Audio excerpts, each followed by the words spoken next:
Benvenuti sul mio canale, io sono Anna e vorrei condividere con voi il mio interesse per le storie di True Crime. Se anche voi volete approfondire e riflettere su queste vicende, vi invito a farlo insieme a me, a iscrivervi al mio canale e a lasciarmi tanti like di supporto.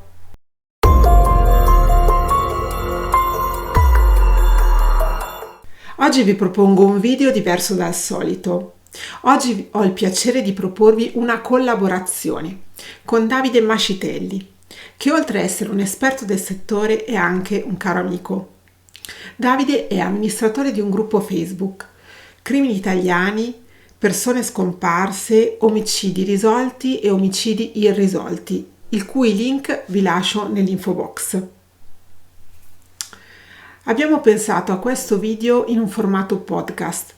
Il testo è stato scritto interamente da Davide e vi accorgerete subito sia della sua preparazione tecnica che della sua grande sensibilità. Quindi vi invito a rilassarvi e a lasciarvi trasportare dalla storia insieme a noi.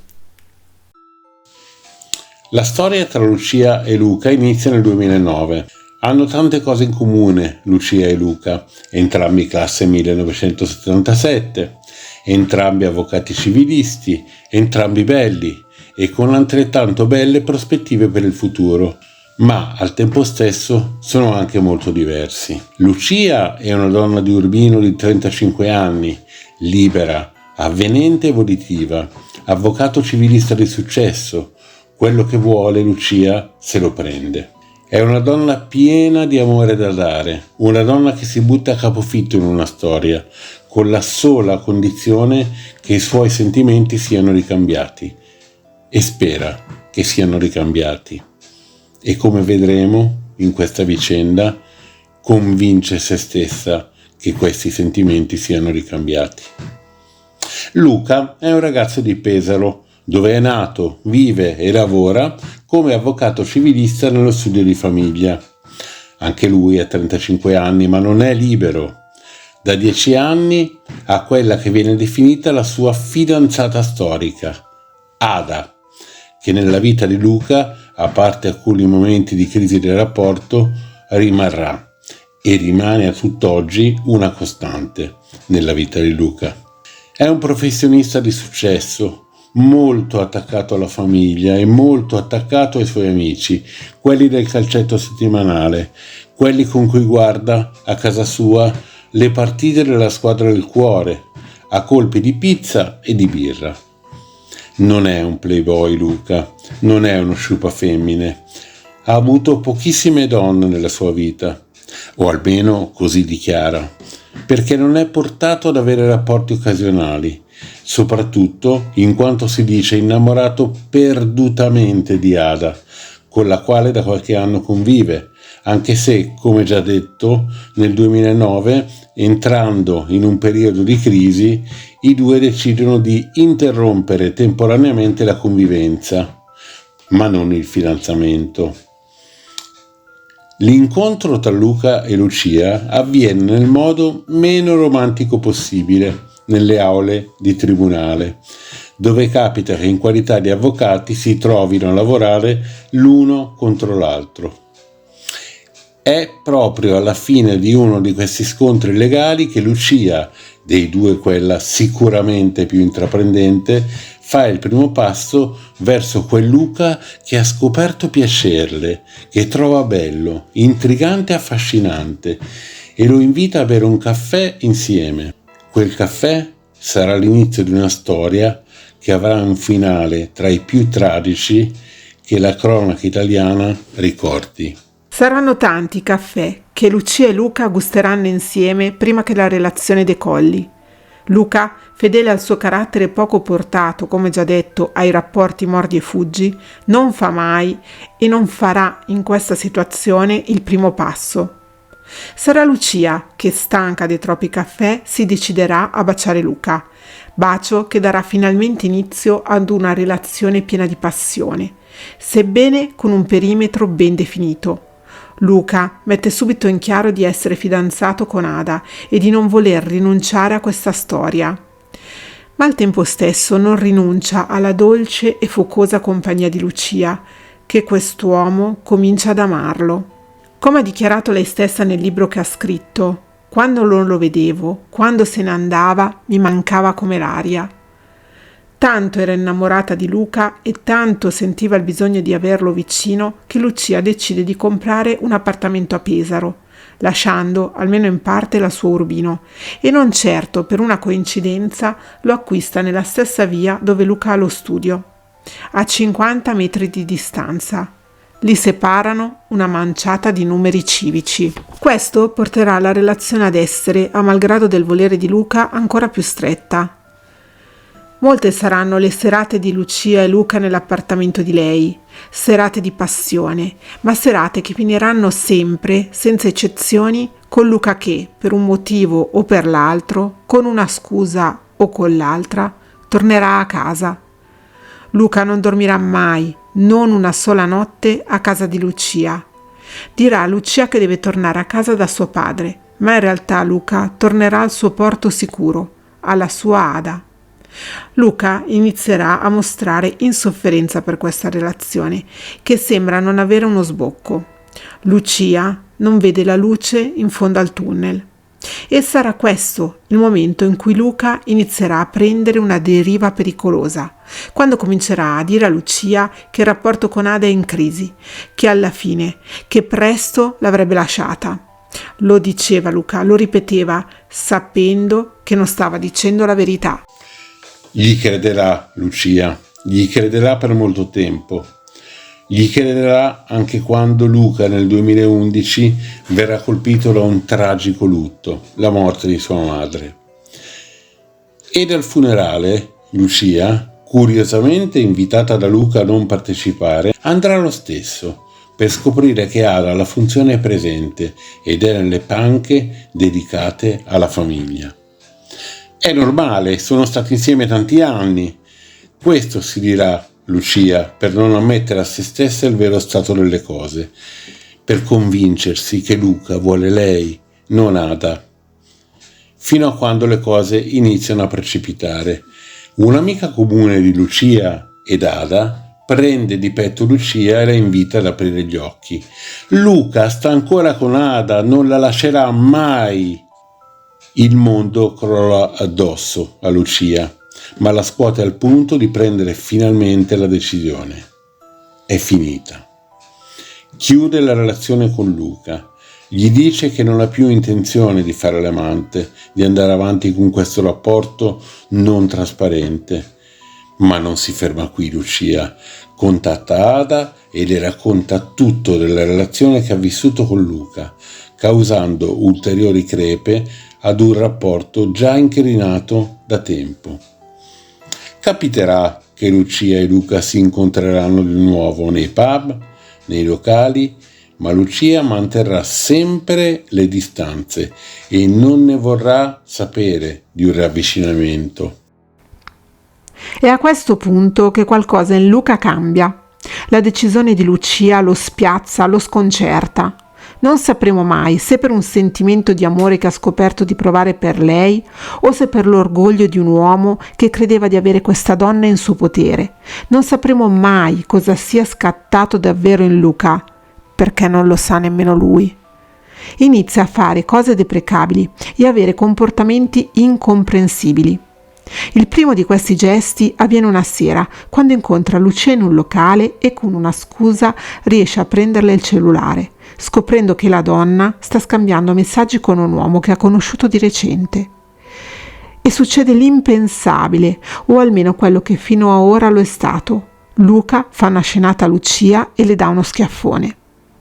Questo gesto mette la definitiva pietra tombale da parte di Lucia ad ogni possibilità di riapertura della relazione. La violenza non l'avrei mai perdonata, dichiarerà Lucia. Luca pedina Lucia in tutti i suoi spostamenti. Dovunque lei si trova se lo vede apparire a pochi metri. La sommerge di messaggi, sia con richieste di tornare insieme, sia con promesse di lasciare definitivamente Ada per stare con lei, ma anche con insulti, con minacce e con promesse di vendetta.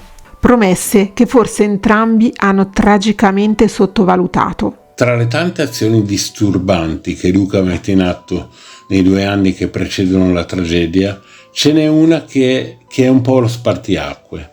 L'elemento che almeno in sede processuale, come vedremo, ha inchiodato Luca alle sue responsabilità. Decide di iscriversi in palestra Luca, sicuramente non a caso nella stessa palestra frequentata da Lucia, e inspiegabilmente decide di farlo sotto falso nome. Un giorno, proprio in questa palestra, Luca comincerà a oltrepassare quel limite che avrebbe dovuto far suonare una campanella di allarme. 2 sono le versioni di quanto accaduto quel giorno. Quella di Luca, che dichiara che si è introdotto nello spogliatoio femminile, ha preso il telefono cellulare di Lucia, si è diretto verso l'uscita, ma si è reso conto di essere stato visto da un cliente della palestra. L'ho visto uscire dallo spogliatoio femminile con in mano un cellulare con una cover rosa. Questo dichiarerà il testimone a processo. Luca sosterrà che lo fece sia per assicurarsi che tra Ada e Lucia non ci fossero più contatti, sia per verificare che nel telefonino di Lucia non ci fossero più i suoi messaggi o altro che potesse metterlo in una situazione ancora più disagevole nei confronti di Ada. Ma dichiarerà anche che voleva sapere cosa stesse facendo in quel periodo della sua vita Lucia, chi stesse frequentando e se avesse altre relazioni. Luca, consapevole di essere stato visto, lascerà il telefono di Lucia a terra, nel parcheggio, accanto alla macchina della donna. Questa è la versione di Luca. Ma è un'altra la versione di questo episodio che è stata considerata come più valida. Nello spogliatoio Luca, oltre al telefono di Lucia, avrebbe preso anche le sue chiavi della macchina, sapendo che la donna ha la pessima abitudine di lasciare nell'autovettura le chiavi di casa.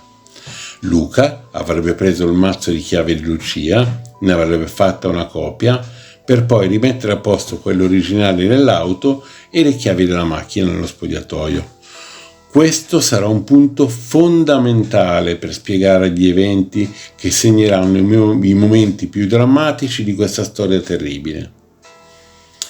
Arriviamo al mese di febbraio 2010, mese in cui le cose iniziano a precipitare ed episodi che avrebbero dovuti essere letti come sinistri presagi, cosa che purtroppo non è stata fatta, accadono a Lucia. Una sera dei primi giorni del mese la donna rientra a casa dopo il lavoro e dopo essersi vestita da casa inizia a preparare la cena. Nel momento in cui accende il fornello del gas, tutte le manopole della cucina economica prendono contemporaneamente fuoco. Lucia corre fuori casa, chiama subito aiuto per risolvere il problema e il primo pensiero che le viene in mente è lui, è Luca, è stato Luca a fare questo, per farmi del male. Ma è lei stessa subito dopo a rimproverarsi. È un periodo nel quale si sente ossessionata, perseguitata da Luca. Addossa a lui tutte le cose negative che le accadono. Quindi, ancora una volta indulgente, si dice di smetterla, che è solo un incidente. Luca non c'entra nulla, almeno in questo, e classifica nella sua mente questo episodio come un incidente. Chiama un tecnico per far vedere la cucina. Al termine della riparazione il tecnico dirà a Lucia che si è trattato di un errore nel montaggio della cucina al momento dell'installazione. Lo stesso tecnico però, in sede di processo, dichiarerà che disse questo a Lucia per non spaventarla, ma che realizzò subito che si trattava di una manomissione. Altra informazione che, se non omessa, avrebbe potuto cambiare il corso della storia. Arriva il 20 febbraio, qualche settimana dopo il primo episodio con la cucina a gas.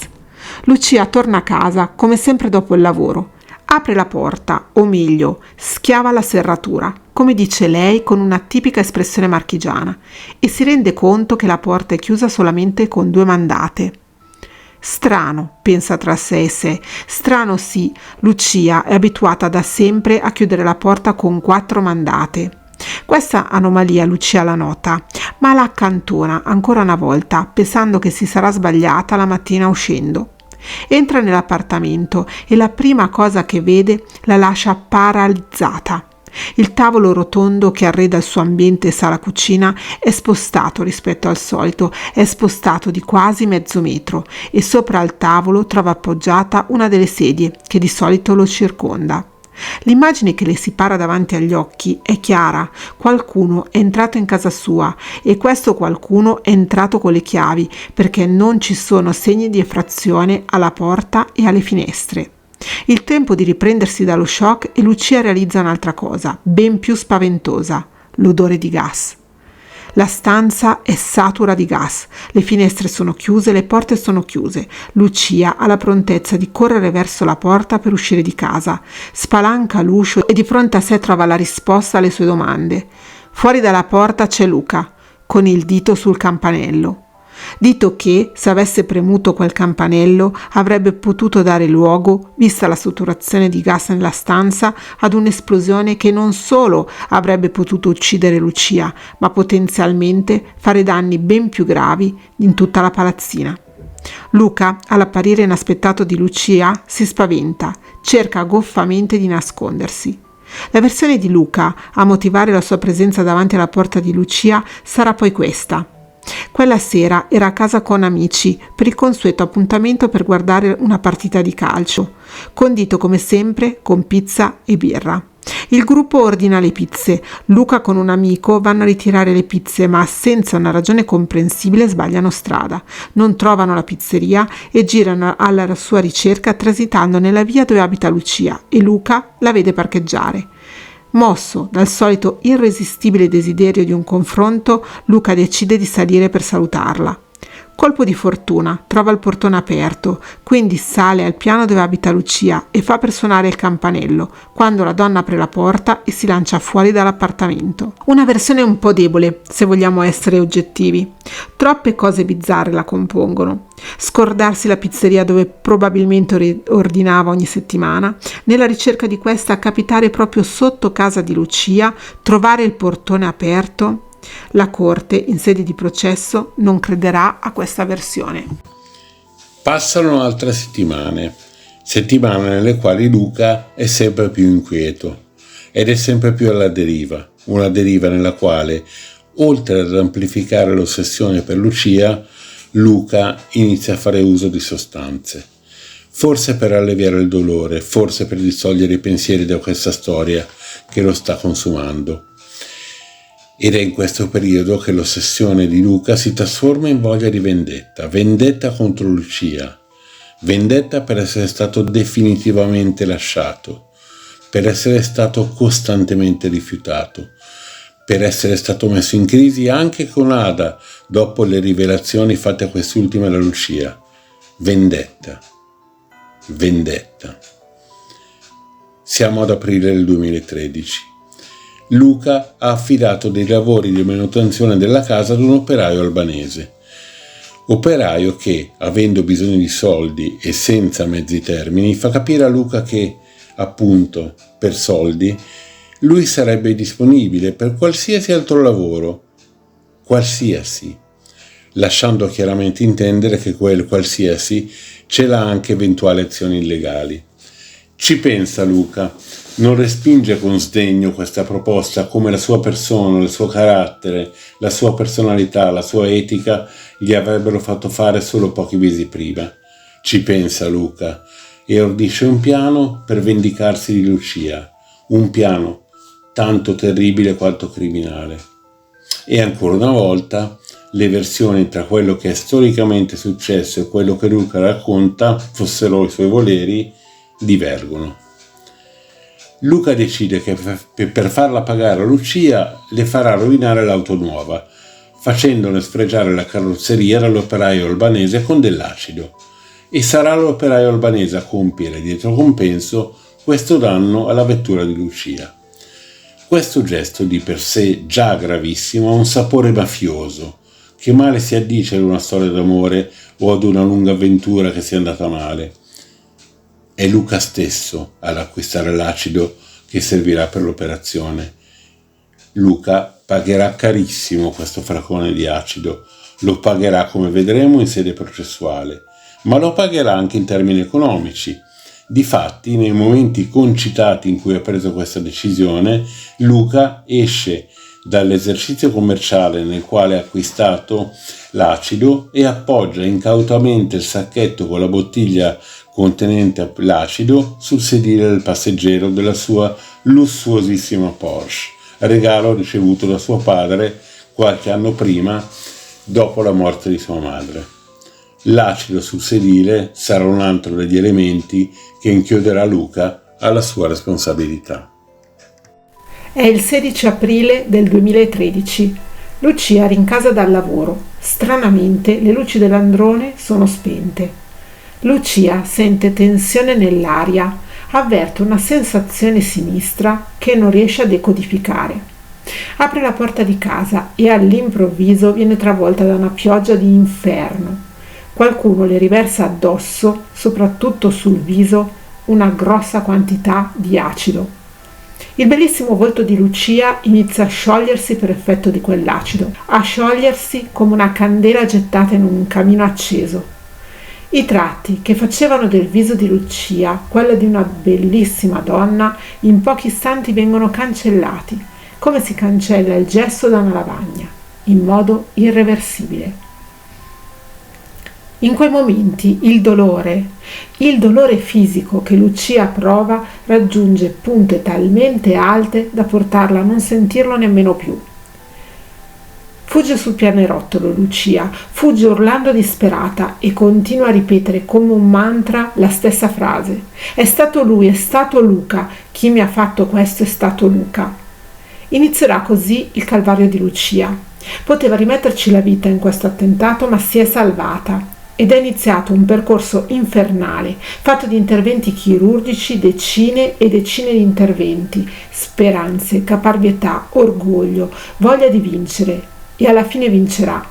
Non tornerà ad avere il suo volto di prima, ma tornerà ad essere una bellissima donna con un bellissimo volto grazie al lavoro dei medici e alla sua forza di volontà. Luca verrà arrestato poche ore dopo. Negherà all'inizio ogni coinvolgimento, come a tutt'oggi nega gli episodi che abbiamo citato relativi all'ossessione per Lucia, ai pedinamenti, all'aver fatto una copia delle chiavi di casa sua. Ma poi crollerà e confesserà, spinto forse anche dalla difficoltà di spiegare come mai la sua auto aveva un sedile corroso dall'acido. Sosterrà che il suo mandato era solamente quello di far danneggiare l'auto di Lucia. Solamente in un attimo di lucidità, in un colloquio privato con la giornalista Franca Leosini, travolto dall'emozione, Luca sussurrerà: l'ho pensato che poteva succedere, l'ho pensato che poteva colpire lei anziché la macchina, ma non l'ho fermato. Potevo fermarlo, ma non l'ho fermato. Il processo a Luca e ai suoi complici, che si svolgerà tra il 2014 e il 2016, non lascerà spazio a dubbi. Luca verrà condannato in via definitiva per parecchi reati, tra cui i principali: tentato omicidio per gli episodi del gas, lesioni gravissime per l'acido e stalking. Sarà condannato a 20 anni di carcere che sta scontando nel carcere di Teramo. Lucia è stata comunque a sua volta condannata all'ergastolo, perché quello che le è stato fatto altro non è che un fine pena mai, dal quale però Lucia è riuscita a rinascere. È diventata il simbolo della violenza sulle donne. Ha scritto un libro di successo dove ha raccontato la sua storia.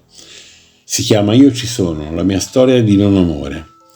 Viene insignita dell'onorificenza di Cavaliere al Merito della Repubblica Italiana da parte del Presidente della Repubblica per il suo impegno nella lotta alla violenza contro le donne. Ed entra pure in politica, venendo eletta nelle file del Partito Democratico prima e in Italia Viva dopo. Una storia, questa, che non ha rovinato solamente la vita di Lucia, ma anche quella della sua famiglia, dei suoi più cari amici. Ha rovinato la vita di Luca, della sua famiglia e dei suoi più cari amici. Perché l'acido, quando colpisce, corrode non solo ciò che colpisce, ma corrode anche le certezze di tutti coloro che gravitano attorno a chi ha colpito. Quando un amore è acido, è tossico, come scritto da Lucia, è un non amore. Contenta di questa sentenza e comunque è una vicenda umanamente molto triste per tutti noi che siamo coinvolti, però insomma è giusto che sia andata così, secondo me. La sua storia è diventata una storia simbolo. Sì, una storia simbolo, ma penso da tanti punti di vista. Forse il messaggio più importante, che anche per me è stato in realtà il vero significato di questa mia esperienza, è che appunto la vita non finisce se non siamo noi a fare in modo che lo sia, quindi il destino è nelle nostre mani e dobbiamo sempre crederci, dobbiamo sempre sperare nel meglio. Lucia Varani le ha chiesto scusa soltanto un mese fa, le ha chiesto anche perdono, lei adesso cosa dice? Cosa si sente di dirgli? Ma non mi sembrava una gran richiesta di scusa, non so, sinceramente, però penso che entrambi dobbiamo fare percorsi personali assolutamente diversi, separati, ognuno andrà avanti con le proprie scelte personali. Io penso di non avere niente di cui rimproverarmi, quindi... Lucia, un incoraggiamento per una donna che ha subito quello che ha subito lei, cosa direbbe oggi? Ma come dico sempre è importante scegliere il meglio per se stessi, quindi darsi una seconda possibilità se si vive una vita infelice, perché tutti meritiamo di essere felici, e quindi di non pensare mai che non ci sia un'altra possibilità, di credere in se stesse, di lottare per la propria libertà sempre.